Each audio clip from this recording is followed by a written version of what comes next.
Good morning, students. As we have introduced the concept of elastic collision. Now, today we will discuss inelastic collision in one dimension. So, here we will study it in detail. Basically, what is the condition which make inelastic collision different from elastic collision, as that there occurs some loss of kinetic energy. So here we will prove that there occurs some loss of kinetic energy within this inelastic collision. For it, we will assume that let we have two bodies of masses m1 and m2 having initial velocity u1 and u2. Now, according to conservation of momentum, here initial momentum is m1 u1 and second body initial momentum is m2 u2. Let me assume that when the bodies are colliding, then after collision having their velocity v1 and v2. So after collision, what will be the linear momentum? I am not writing it separately, I am writing it as per conservation of momentum. So it will be m1 v1 plus m2 v2. Now, as total momentum before and after collision remain constant, as if we take for perfectly inelastic collision. For perfectly inelastic collision, what happens? Bodies stick together. So when they stick together and after sticking, they attain a common velocity. Let the two bodies attain common velocity after collision as per perfectly inelastic collision. So I can write equation 1 as m1 u1 plus m2 u2 equal to m1 plus m2 into v. Why? Because here v1 will be equal to v2 equal to this common velocity. Why? Because the bodies, when these are colliding, they stick and then they move with the same speed. So v1 and v2 will be same. Now, one more condition I am taking for it. I will assume here that second body m2 is at rest. It is stationary. So if it is stationary, which body we are taking to be at rest? That is m2 to be at rest. So m1 u1 is equal to m1 plus m2 into v. See, the common velocity will come out to be m1 u1 upon m1 plus m2. Let it be equation 2. So here what we have studied all about conservation of linear momentum. Now after this, next we have to discuss kinetic energy. So what is initial kinetic energy? As second body is at rest, so initial kinetic energy of the system before collision will be this plus 0, because second body is at rest. So you can write it like this. And after collision, the two bodies, these are moving with the common velocity. So we will substitute this value here, half m1 plus m2 into m1 square u1 square by m1 plus m2 square. So it will be half m1 square u1 square upon m1 plus m2. So now initial kinetic energy is this one, final kinetic energy is this one. We will take the difference of these two to check whether there occurs some loss of kinetic energy or not. So for it, if I have to take, let me take E1 minus E2. You can take E2 minus E1 also. It's not compulsory that you will always proceed from E1 minus E2. So in both ways you can check. पहले मैंने यहाँ पर लिया है E1 minus E2. अब यहाँ सबसे पहले हम इसे सॉल्व करते हैं. Half m1 u1 square minus half m1 square u1 square upon m1 plus m2. Now here LCM is 2 m1 plus m2, which means this term will be in multiplication with here. So m1 into m1 plus m2 into u1 square minus m1 square u1 square. अब हम यहाँ से m1 को इधर multiply करेंगे m1 and m2 से, u1 square I am keeping it as such, और आप मल्टीप्लाई भी कर सकते हैं। ये हो जाएगा m1 square plus m1 m2। चलिए u1 स्क्वायर से भी साथ साथ मल्टीप्लाई कर देते हैं,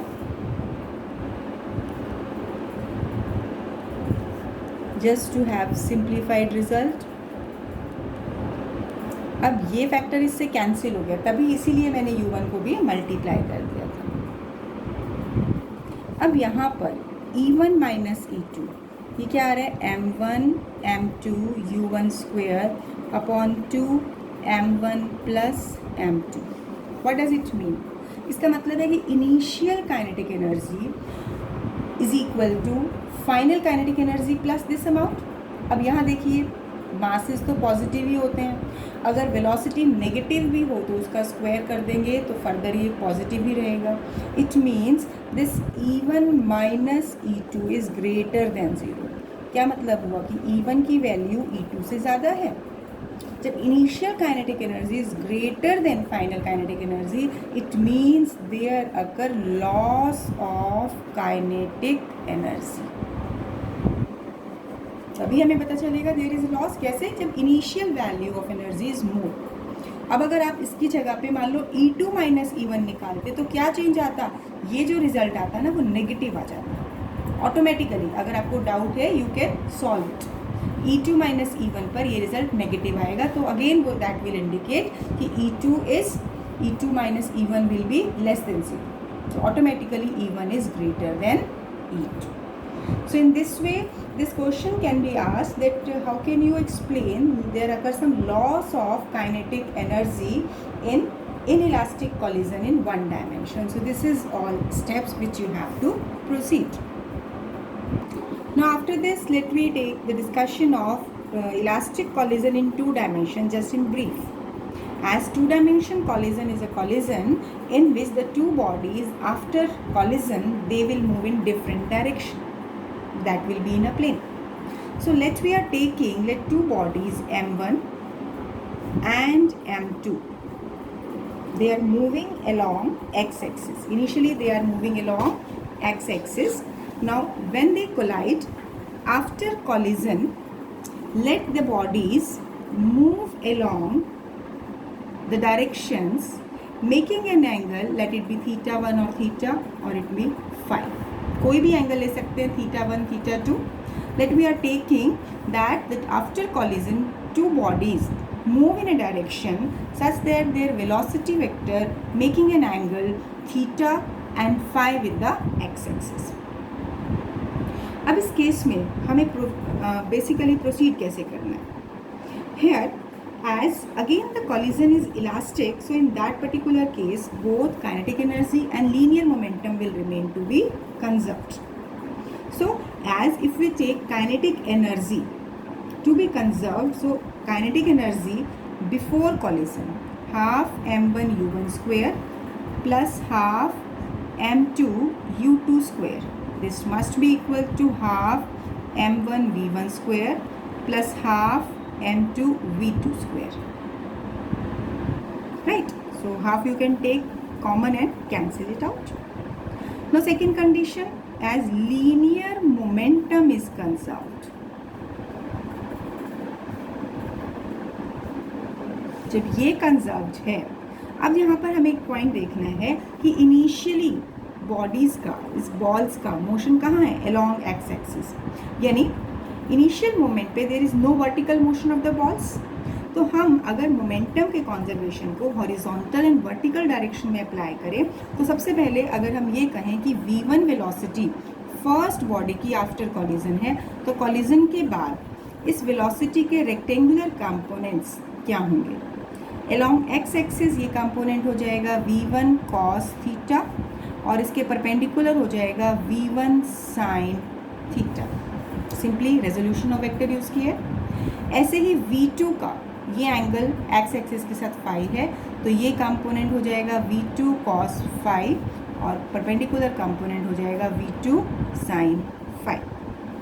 तो अब हम दोनों ही डायरेक्शन में, परपेंडिकुलर डायरेक्शन में और हॉरिजॉन्टल डायरेक्शन में conservation of linear momentum apply करेंगे। तो सबसे पहले if I will take it for horizontal direction, along horizontal. Now अब हॉरिजॉन्टल के अलोंग जब आप देखेंगे तो m1, क्योंकि बॉल्स कहाँ मूव कर रही है, along x axis, so initial momentum is along the horizontal direction. अब कॉलिजन के बाद वेलोसिटी का कौन सा कंपोनेंट हॉरिजॉन्टल डायरेक्शन में है, यानी x एक्सिस में है, दिस कॉस कंपोनेंट। तो इक्वेशन क्या बनेगी, m1 v1 cos theta plus m2 v2 cos phi। Similarly, if we take equation along vertical, अब यहाँ पर देखिए बॉल्स या बॉडीज जो भी हम ले रहे हैं, these are moving along horizontal, so it means there is no velocity of the bodies along vertical, so initial momentum along vertical 0 हो जाएगा। अब आइए इधर देखिए, इसके अकॉर्डिंगली वर्टिकल मोमेंटम इन कंपोनेंट की वजह से आएगा। तो फर्स्ट बॉडी के लिए v1 sine theta velocity contribute करेगी और सेकेंड बॉडी के लिए v2 साइन फाई। लेकिन ध्यान क्या रखना है, क्योंकि ये दोनों ऑपोजिट डायरेक्शन में हैं, तो इसीलिए यहाँ पर हम जब इसका मोमेंटम कंसीडर करेंगे तो इसको अगर हम पॉजिटिव डायरेक्शन लेते हैं तो इसको ऊपर वाली डायरेक्शन में क्या लेंगे, -v2 साइन फाई। कैसे, देखिए it is m1 v1 sine theta minus m2 v2 sine phi. देखिए ये हमने सिर्फ जनरल इक्वेशंस निकाली हैं, here we are not coming to any concluding point. Basically यहाँ हम ये लर्न कर रहे हैं कि कभी भी अगर कोई बॉडीज 2 डायमेंशन में मूव करती है तो उसमें करस्पॉन्डिंगली अगर हमें थीटा और फाई की वैल्यू गिवन हो तो अल्टीमेटली हम v1 और v2 की वैल्यू निकाल सकते हैं by using this conservation of kinetic energy and these 2 equations. So, if unknown parameters that are given, we can easily calculate the final velocities of the bodies. So, this is a just brief description I have given to you. Next question which we are taking, you can take it as a numerical or as a derivative. This can be numerical in your exams also. What is it? Basically what we are going to discuss here, that we are discussing elastic collision of 2 identical particles, 2 identical masses in 2 dimensions. Here there can be asked that prove that 2 identical particles move right angle to each other after elastic collision in 2 dimensions. तो यानी सबसे पहले हम इसमें क्या लेंगे कि 2 bodies 2 particle जिनका आइडेंटिकल मास है, और साथ साथ एक और कंडीशन है कि उसमें हमारे पास सेकेंड बॉडी को हम रेस्ट पर लेके चलते हैं, it is to be at rest, that means u2 to be 0। This is the condition which will consider. अब इसके कॉरेस्पॉन्डिंग सबसे पहले हम लगाएंगे conservation of kinetic energy. So half m u1 square, first body की स्पीड हमने नहीं बताई है, that is u1, so half m u1 square. अब कॉलिजन के बाद दोनों बॉडीज़ अलग अलग स्पीड से मूव करते हैं, late it B m1 it is moving with velocity v1 and m2 is moving with velocity v2। यहाँ m1 m2 सिर्फ स्पेसिफाई करने के लिए लिया है, अदरवाइज इसको हम डायरेक्टली ये भी लिख सकते हैं, half m v1 square plus half m v2 square. तो अब हम राइट हैंड साइड में अगर हाफ m कॉमन लें तो हो जाएगा v1 square plus v2 square equal to half m u1 square. तो ये हो जाएगा u1 square equal to v1 square plus v2 square. Let it be equation 1। हमने क्या किया, सेकेंड बॉडी को रेस्ट पे लिया और फिर हमने अप्लाई किया कंजर्वेशन ऑफ काइनेटिक एनर्जी। अब नेक्स्ट प्रिंसिपल, जब इलास्टिक कॉलिजन की हम बात करते हैं तो नेक्स्ट रिजल्ट जो हम अप्लाई करते हैं conservation of linear momentum. As per it, so आप कहेंगे initial momentum, like we are taking initial momentum is mu1, it is equal to mv1 plus mv2। So here u1 equal to v1 plus v2। So we have to prove that the velocities, that means two bodies after collision, are perpendicular to each other. अब इस step को proceed करने के लिए basically हम क्या एक point ध्यान रखेंगे. देखिए, ये जो हम कॉन्सेप्ट लगा रहे हैं प्रीवियस इक्वेशन में, यहाँ तो अगर वेक्टर का स्क्वायर करोगे तो वो उसका मैग्नीट्यूड ही देते हैं. अगर मैं ये कहती हूँ कि यहाँ पर कंजर्वेशन ऑफ मोमेंटम में अगर मैं इसको वेक्टर फॉर्म में लिख दूँ, it will not make any difference, velocity तो वेक्टर ही है. अब मैं यहाँ पर एक अलग रिजल्ट यूज़ करूँगी जो हम ऑलरेडी पढ़ चुके हैं, dot product of vectors. That means u1 का डॉट प्रोडक्ट विद इटसेल्फ. तो क्या हो जाएगा, v1 plus v2 dot v1 plus v2. अब u1 डॉट स्क्वायर, इसका मतलब वेक्टर्स अब सेम ही डायरेक्शन में है, एक वेक्टर को अपने साथ ही प्रोडक्ट लेते हैं तो एंगल अपना बिटवीन दीज टू क्या होगा, 0, जिसको मैं डायरेक्टली लिख सकते हैं u1 स्क्वायर. इसीलिए हमने यहाँ पर वेक्टर नहीं लिया है, क्योंकि स्क्वायर ऑफ वेक्टर और dot product of vector with itself will be square. अब यहाँ पर आ जाइए, सेम रिजल्ट्स हम यहाँ अप्लाई करेंगे मल्टीप्लिकेशन करते हुए. v1 dot v1 plus v2 dot v1 plus v1 dot v1 plus v2 dot v2. हमने क्या किया, सिंपल हर टर्म को दोनों इक्वेशंस में मल्टीप्लाई किए. v1 को पहले हमने इन दोनों से करा है मल्टीप्लाई, फिर v2. अब नेक्स्ट स्टेप में हम लिख रहे हैं कि v1 डॉट v1 क्या बनेगा, दैट इज़ v1 स्क्वायर. अब v1 डॉट v2 और v2 डॉट v1 एक्सचेंज करने पर पोजीशंस दो वेक्टर की डॉट प्रोडक्ट में रिजल्ट अनचेंज रहता है. तो मैं इसको क्या लिख सकती हूँ, these are the, it should be v2. So ये क्या है, ये दोनों रिजल्ट्स एक तरह से एक ही रिजल्ट हैं. क्यों, क्योंकि dot product of vector it is commutative. तो इसीलिए मैं इसको लिख सकती हूँ 2v1 डॉट v2, और इस टर्म को क्या लिख सकते हैं, v2 स्क्वायर. अब देखिए, यहाँ v1 स्क्वायर और v2 स्क्वायर को हम कंबाइन कर दें, इकट्ठा लिख रहे हैं, रीअरेंज कर रहे हैं. अब v1 square plus v2 square, देखिए equation 1, from equation 1 v1 square plus v2 square किसके इक्वल है, u1 स्क्वायर के इक्वल है. तो यहाँ से हम सब्सटीट्यूट कर देंगे इसकी value. So here when you will substitute, u1 square will be equal to u1 square plus 2v1 dot v2. तो ये तो कैंसिल हो गया. इसका मतलब क्या हुआ, v1 2v1 dot v2 equal to 0. अगर u1 स्क्वायर को हम इधर ले जाते हैं तो u1 square minus u1 square, इसका मतलब 0. एक्चुअली कैंसिल होना नहीं है, एक्चुअली मतलब क्या है, अगर मैं और सिंप्लीफाई करके दिखा दूँ कि ये आपका इधर आके नेगेटिव हो जाएगा, तो इन दोनों का डिफरेंस 0 दे देगा. कंफ्यूज नहीं करना कैंसिल वर्ड से, ये बेसिकली इधर आके नेगेटिव हो जाएगा तब 0 देगा. अब आप देखिए 2 मल्टीप्लायर है, तो 2 को हम राइट हैंड साइड पे लेंगे तो यही रिजल्ट आ जाएगा.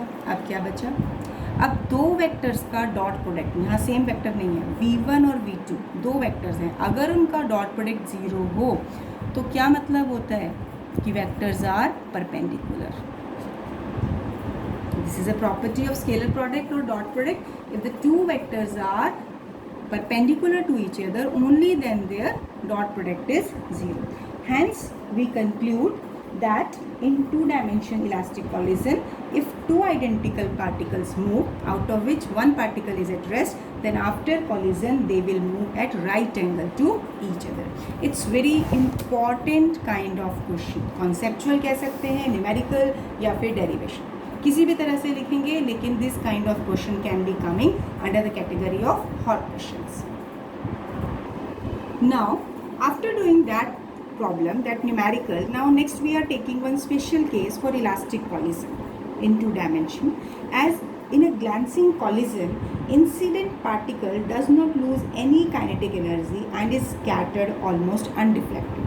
अब ग्लैंसिंग कॉलिजन कौन सा होता है, ग्लैंसिंग कॉलिजन अगर हम देखिए इलास्टिक कॉलिजन 2 डायमेंशन में देखें तो ग्लैंसिंग कॉलिजन क्या होगा कि अगर हम ये कहें कि 2 पार्टिकल्स 2 बॉडीज कॉलिजन के बाद परपेंडिकुलरली मूव करते हैं, यानी अगर ये दो बॉडीज़ हैं और ये दो कोलाइड कर रहे हैं, हमने इसमें दिखाया था v1 इधर गया v2 इधर गया, थीटा और फाई कुछ भी हो सकते हैं. ग्लैंसिंग कॉलिजन की कंडीशन क्या होती है कि थीटा हो जाए 0, इसका मतलब फर्स्ट बॉडी तो स्ट्रेट चली जाए, और फाई हो जाए 90 डिग्री, यानी कि सेकेंड बॉडी एग्जैक्टली इसके परपेंडिकुलर चली जाए.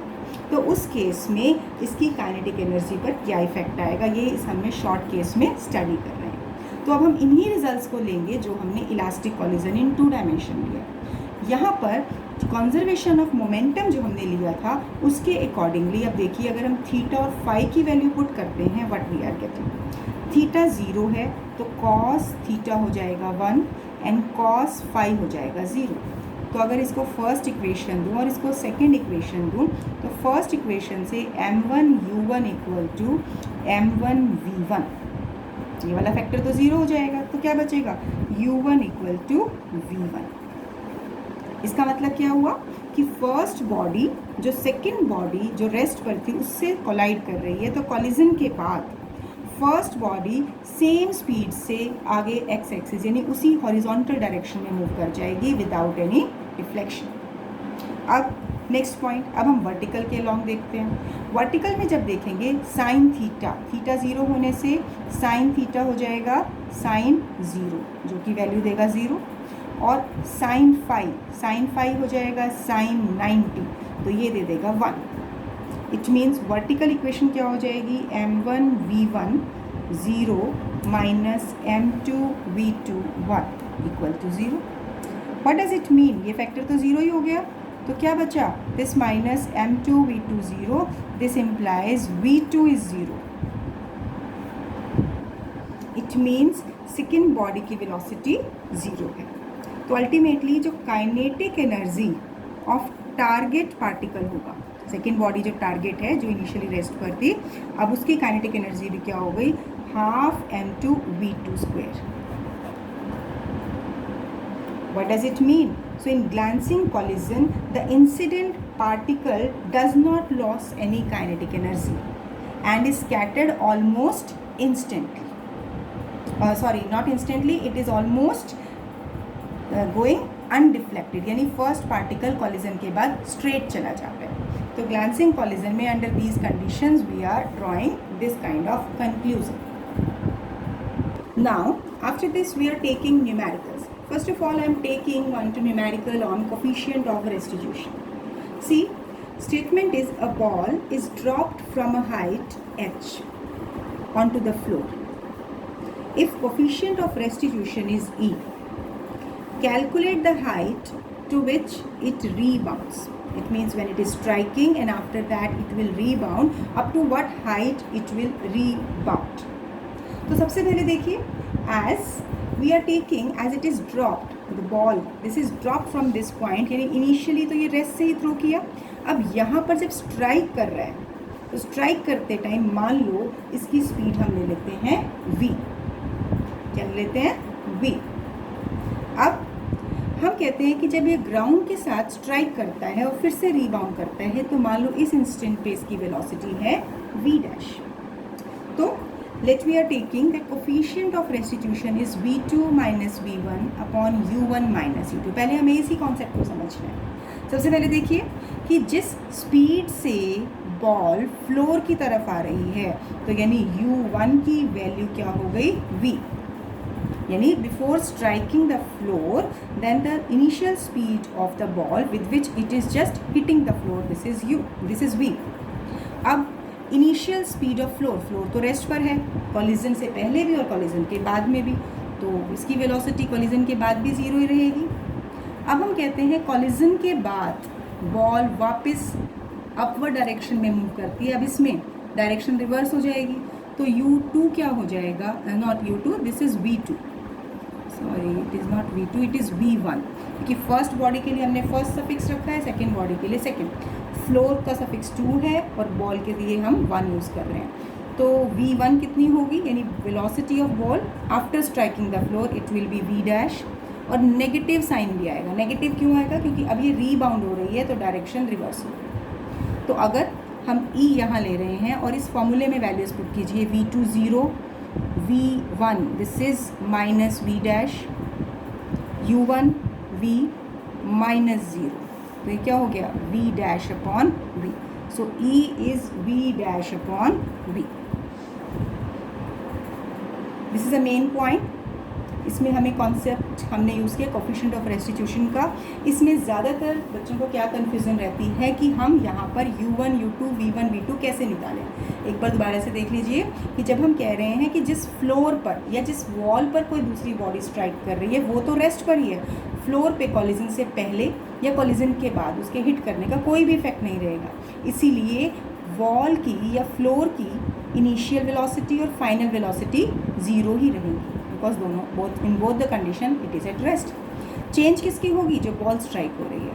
अब initial velocity with which it is striking it is zero. Don't get confuse कि आप इसकी इनिशियल स्पीड ज़ीरो ले रहे हो। भाई किसी भी बॉडी को किसी हाइट से थ्रो करते हैं तब तो कुछ स्पीड ज़ीरो ही है ना, उसके बाद ग्राउंड तक पहुँचते पहुँचते ये मैक्सिमम स्पीड लेता है, तो वो हो जाएगी इनिशियल स्पीड। और रीबाउंड के बाद वेलोसिटी कोई भी हो सकती है, हम इसे v डैश ले लेते हैं क्योंकि अननोन है, लेकिन डायरेक्शन रिवर्स हो गई इसीलिए हम लेते हैं negative sign.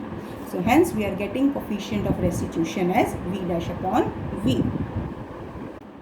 As when the ball is dropped from the height, that is from the top, so here at this point it has potential energy and this potential energy is mgh. So when the ball strike the ground, before striking the ground, its all potential energy get converted into kinetic energy, so it will be half mv square. अब velocity की value ground पर reach करने से पहले क्या है, यहाँ से हम निकालेंगे तो हो जाएगा v square equal to 2gh. So this implies initial velocity of the ball before hitting the ground is under root of 2gh, right?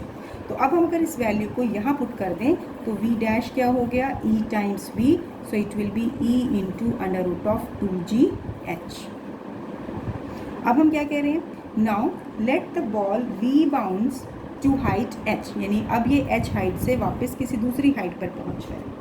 तो अब इस हाइट पर जाने के लिए देखिए बॉल की यहाँ से वेलोसिटी है v डैश, क्योंकि रीबाउंड करके तो मे भी कोई लॉस है तो जिसकी वजह से वेलोसिटी चेंज है। अब यहाँ कितनी हाइट तक जाएगा ये कौन सा फैक्टर डिसाइड करेगा। अगर बॉडी किसी हाइट तक जाता है और उसके बाद वापस आता है, इसका मतलब उस पॉइंट पर फाइनल स्पीड ज़ीरो हो जाएगी। बॉडी की हाइट अटेन करने को हम कैसे जज करते हैं कि मान लो आप कोई बॉल लो और उसको ऊपर थ्रो करो, अब वो किसी पर्टिकुलर हाइट पर जाके नीचे आने लगेगा, उसका मतलब जिस पर्टिकुलर मैक्सिमम हाइट पर जाके ये नीचे आने लगेगा वहाँ पर final velocity final speed zero हो जाएगी। तो अब इसके लिए हम क्या करेंगे, यहाँ से इक्वेशन लगाएंगे v square minus u square equal to 2gh। अब h यहाँ पर हम h डैश ले रहे हैं, v double dash square minus v dash square equal to 2gh dash. Highest point पर वेलोसिटी ज़ीरो और ये है v dash square, this is 2 क्योंकि अपवर्ड डायरेक्शन में ले रहे हैं तो g नेगेटिव होगा, minus g into h dash. तो h डैश क्या होगा, v dash square upon 2g, negative cancel हो जाएगा। अब यहाँ से v डैश की वैल्यू पुट कीजिए। जब आप यहाँ से v डैश पुट करेंगे और स्क्वायर करेंगे साथ साथ e square 2gh upon 2g, तो ये क्या हो गया, h dash is h e square. So by this way you can calculate the maximum height up to which the ball will rebound after striking the floor. So I am just taking all the steps in detail. Just have a look.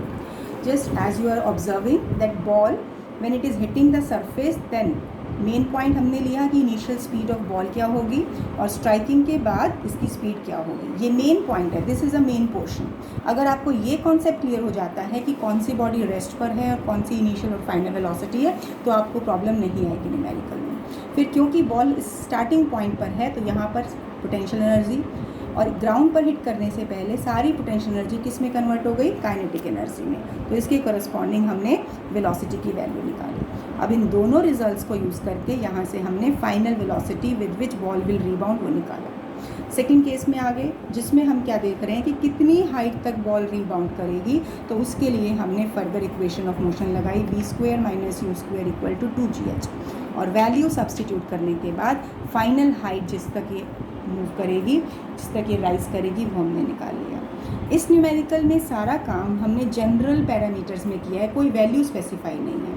आप books उठाएंगे, यहाँ पर different kinds of numericals मिलेंगे। इस तरह के आपको कई न्यूमेरिकल्स मिलेंगे जिसमें a body is rebound from the wall हो या rebound from the wall given हो या फ्लोर से गिवन हो, तो वहाँ पर वैल्यूज़ दी होने की वजह से आप उसमें फाइनल आंसर निकाल पाएंगे। So that's all for today. Just revise all these points which I have discussed today. In my next video, I will take numericals on collision. So practice all these concepts which I have discussed today. Thank you. Have a nice day.